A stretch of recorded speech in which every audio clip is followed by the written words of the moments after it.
সুপ্রিয় দর্শক, আসসালামু আলাইকুম। আমি আব্দুর রাজ্জাক আজ আবারও নতুন একটি ভিডিও নিয়ে আপনাদের সামনে হাজির হলাম। তো আজকে হঠাৎ করে শহরে আসলাম একটু বাজার হাট করার জন্য।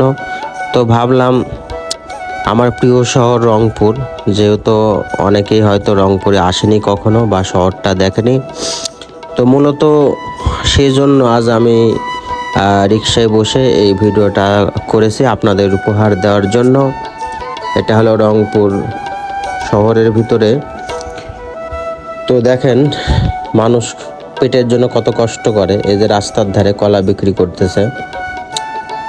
তো আসলে আমরা প্রতিনিয়ত নিজের সাথে যুদ্ধ করে নিজের পেটকে রক্ষা করার জন্য, নিজের পরিবারকে সুখে রাখার জন্য আমরা বিভিন্ন পেশায় নিয়োজিত। আসলে এই নিয়োজিত বিষয় হয়তো গ্রামে তেমন দেখা যায় না, আর গ্রামে যদি হয়তো 20% থাকে, শহরে হয়তো 80-90%। শহরে এমন কোনো পেশার মানুষ নাই যা আপনি পাবেন না। সকাল হলেই পুরো শহর ছেয়ে যায় মানুষে, রাত 10টা-12টা পর্যন্ত। সকলের একটাই চিন্তা, অর্থ ইনকাম করতে হবে, কাজ করতে হবে, পরিশ্রম করতে হবে।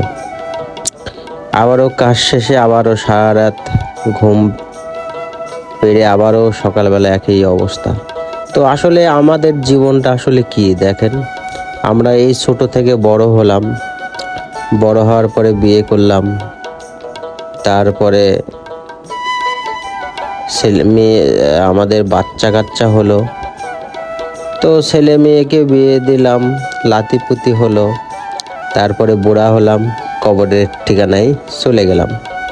আসলে কি এক জীবন, আজব জীবন। তো আমাদের এই যতটুকু সময় মহান আল্লাহ তাআলা দুনিয়ার জমিনে আমাদের দিয়েছে, আমরা চেষ্টা করব ভালো কিছু করার, নেক কাজ করব। আমরা এমন কোনো কাজ করব না যাতে মানুষ কষ্ট পায়, দুঃখ পায়। তো আমার প্রিয় শহর রংপুরের অনেক কিছুই আপনাদের দেখালাম আমি, আপনারা হয়তো অনেক কিছুই দেখেননি। তো আমি প্রথম টিপে যে ভিডিও আপনারা দেখে আসছেন সেটা হলো মেন পয়েন্ট রংপুর শহরের। আর এখন একটু লোকাল সাইড দিয়ে আমি যাচ্ছি। তো আমি একটু নিরিবিলি রাস্তা, রিক্সাওয়ালাকে বললাম যে ভাই আপনি এই রাস্তা হয়ে যান, আর এই রাস্তাটা অনেক নিরিবিলি, যাতে আমাদের একটু সুবিধা হয়। আর মেন রাস্তাতে প্রচুর পরিমাণে জ্যাম থাকে বিকেল টাইমে। তো আমরা একটু সময় অপচয় যাতে না হয়, অল্প সময়ের মধ্যে বাজার করে বাড়িতে যেন পৌঁছাতে পারি বাসায়, সেই জন্য একটু লোকাল রাস্তা হয়ে আসলাম। আর আপনারাও জানেন আমি যেহেতু আমার দেশের বাড়ি নওগাঁ জেলা, থাকি রংপুরে, কর্ম করি। তো আপনাদের ভালোবাসা আমাকে এত পরিমাণ খুশি করেছে, হয়তো আপনাদের আমি ধন্যবাদ দেব না, তবে আপনাদের প্রতি চিরকৃতজ্ঞ এবং ভালোবাসা সব সময়।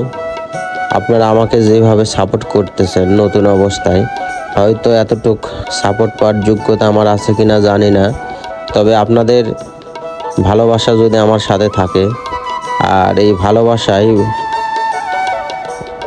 এই লাইনে পেজে কাজ করার একটা আলাদা আগ্রহ